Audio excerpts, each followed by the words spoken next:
Hi అండి. నేను సుజాత. ఈరోజు చికెన్ బిర్యానీ స్పైసీ అండ్ టేస్టీగా ఎలా చేయాలో చూసేద్దాం.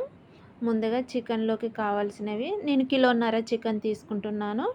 అందులోకి అల్లం పేస్టు, కారము, పసుపు, నేను 3 స్పూన్ల కారం ఎక్కువ వేస్తున్నాను.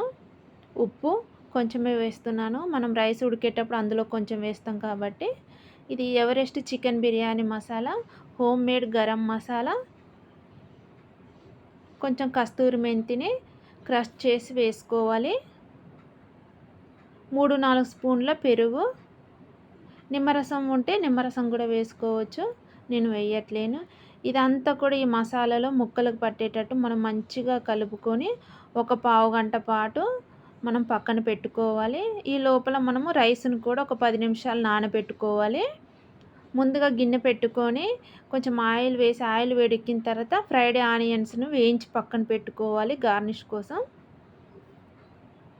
ఇవి ఇట్లా దోరగా వేగిన తర్వాత మనము తీసి పక్కన పెట్టుకోవాలి. అదే గిన్నెలోకి మనము 3-4 స్పూన్ల నెయ్యి వేసుకోవాలి.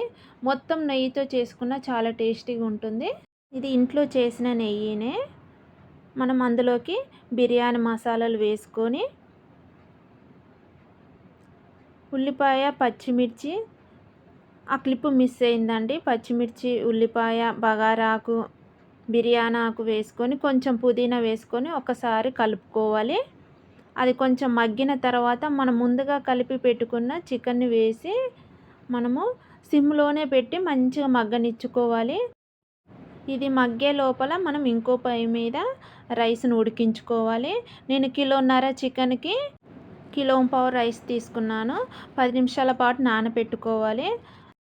నానబెట్టుకున్న ఈ రైస్లోకి కొంచెం బిర్యానీ మసాలాలు వేసుకొని ఒక బగారాకు, బిర్యానీ ఆకు, కొంచెం కొత్తిమీర, నెయ్యి, సాల్ట్ కూడా వేసుకొని ఒక 50% మనం ఉడికించుకోవాలి. ఇది ఉడికే లోపల మనము ఇవతల పక్కన పెట్టుకున్న చికెను ఒకసారి కలుపుకొని అందులోకి ఫ్రైడ్ ఆనియన్స్ ఇంకా ఉడికిన ఈ రైస్ను ఇట్లా పైన మనం వేసేసుకోవాలి.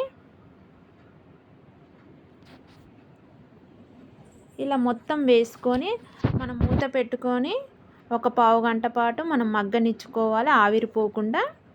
ఇలా వేసుకున్న వాటిలో ఫ్రైడ్ ఆనియన్స్, కొంచెం కొత్తిమీర, కొంచెం మనము రైస్ ఉడికించిన వాటర్ను కొంచెం కలర్ను కూడా వాటర్లో కలిపి వేసుకోవాలి. అది ఆప్షనల్. కలర్ మీకు ఇష్టం ఉంటే వేసుకోండి, లేకుంటే లేదు. ఇలా మూత పెట్టి మనం పావుగంట పాటు మగ్గనిచ్చుకోవాలి. నాకు కొంచెం వాటర్ పడుతుంది కాబట్టి కొంచెం వాటర్ వేసుకున్నాను. ఆవిరిపోకుండా ఒక పావుగంట పాటు మనం మగ్గనిచ్చుకుంటే మన బిర్యానీ రెడీ. ఇలా పొడి పొడిగా చాలా బాగుంటుంది. మంచిగా ముక్క కూడా మంచిగా ఉడికింది. చాలా టేస్టీగా, ముక్కకు కూడా ఉప్పు కారం పడుతుంది. మా వీడియోస్ నచ్చినట్టే లైక్ చేయండి, షేర్ చేయండి, సబ్స్క్రైబ్ చేయండి.